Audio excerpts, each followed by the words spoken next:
নিজে ইয়াত নেদেখিলে তাৰমানে উপলব্ধি নকৰে।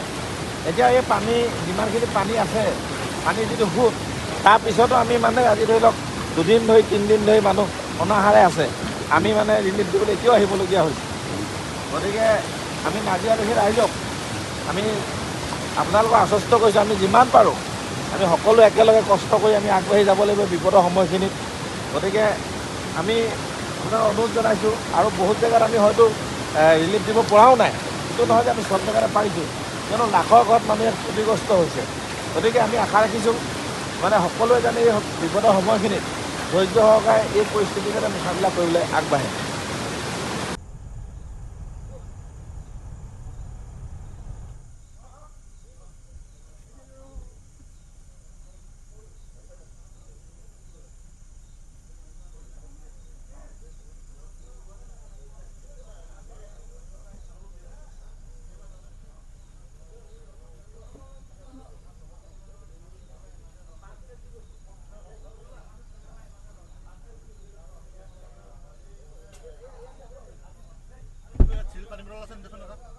আমি পিছফালে আছো।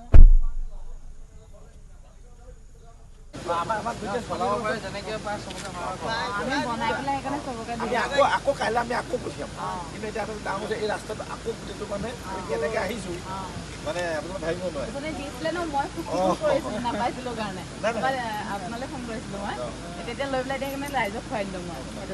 ৰাতিটোতো বাইদেউ ইয়াতে থাকিব লাগিব। আমি এনেকৈ থাকিম আৰু এতিয়া নহয় এটা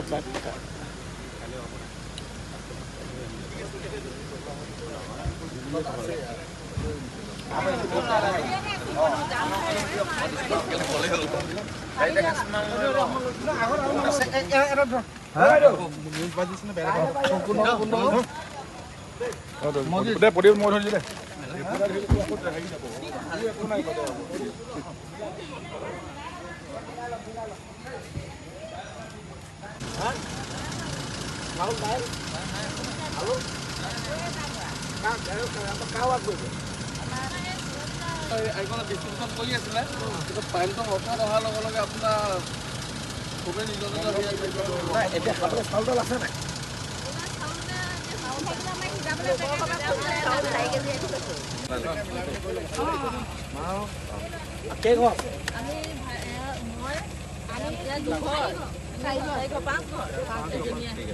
আলু আছে নাই? আলু আলু আলু বেগটা খুচুন আধাটো দে।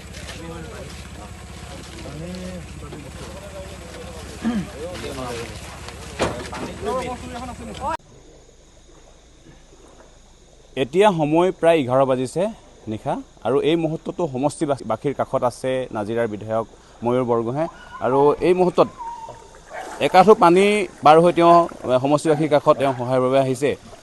এই গোটেই দিনকেইটা দেখিছোঁ আমি, ইয়াৰ আগতেও প্ৰতিটো দিনত আপোনাক দেখিছোঁ যে নিশা হ'ল দিন ৰাতি একাকাৰ কৰি আপুনি সমষ্টিবাসীৰ বানাকান্ত ৰাইজৰ কাষত আছে, কি ক'ব? এইটো মোৰ এটা দায়িত্ব আৰু কৰ্তব্যৰ ভিতৰতে পৰে, এইটো কোনো মানে বেলেগকৈ আমি একো কৰা নাই। কিন্তু নাজিৰাবাসী ৰাইজৰ যিটো দুখ দুৰ্দশা সেইটো ভাবিব নোৱাৰা ধৰণৰ, কিন্তু মাননীয় মুখ্যমন্ত্ৰী মহোদয়ে যিধৰণে নাজিৰাবাসী ৰাইজক সহায় হাত আগবঢ়াইছে, আৰু যিধৰণে আগন্তুক দিনত নাজিৰা সমষ্টিটো আকৌ উন্নতিৰ কাৰণে লৈ যাম বুলি কৈছে, সেইটোৱে আমাৰ কাৰণে আটাইতকৈ ডাঙৰ কথা হৈছে।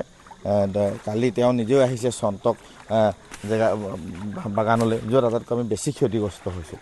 গতিকে এইখিনি আজি এতিয়া পানীৰ মাজত এতিয়া বহু মানুহক এতিয়াও আমি ৰিলিফ আছে যদি আমি মানুহক দিব পৰা নাই এনেকুৱা পানী হৈ আছে এনেকুৱা পানীয়ে হৈ আছে এনেকুৱা পানী আজি আপুনিও পানীত আছে ময়ো পানীত আছোঁ গতিকে আপুনি প্ৰতিটো দিনতে আমি দেখিছোঁ আপুনি নিশালৈকে দিনৰ ৰাতি পুৱাৰ পৰা নিশালৈকে আপুনি এই কষ্ট কৰি আছে আৰু কিমানমান লোক নাজিৰা সমষ্টিত কিমানমান লোক ক্ষতিগ্ৰস্ত হৈছে মানুহ এই আমাৰ নাজিৰা সমষ্টিৰ গোটেই লোক আমাৰ ২৭খন পঞ্চায়ত 3খন টাউন কমিটি কোনো নাই খালি 10খন আমাৰ খুব মেজৰভাৱে মানে ক্ষতিগ্ৰস্ত হৈছে তাৰ ভিতৰত এইখন এখন পঞ্চায়ত আমি ইয়াৰ আগতে বাতৰি প্ৰকাশ কৰিছিলোঁ যে বহু লোক সন্ধানহীন হৈছিল মৃতদেহ উদ্ধাৰ হৈছে দৈনিক বৰ্তমানলৈকে আপোনাৰ হাতত তথ্য আছে নেকি কিমানজন বৰ্তমানলৈকে উদ্ধাৰ 18জন মানুহ উদ্ধাৰ হৈছে আৰু 55জন মান এতিয়াও আমি মানে সন্ধানহীন হৈ আছোঁ ধন্যবাদ জ্ঞাপন কৰিছোঁ আপোনাক আৰু দেখিছে আপোনালোকে এই নিশা 11 বজা পৰ্যন্ত নাজিৰাৰ বিধায়ক ময়ূৰ বৰগোহাঁয়ে তেওঁৰ সমষ্টিবাসীৰ কাষত আছে তেওঁ খোৱা পানীকে আদি কৰি বিভিন্ন ধৰণৰ খাদ্য সামগ্ৰী তেওঁ যোগান ধৰিছে নাজিৰাৰ পৰা মই নবুল Konwar news 18 Assam north east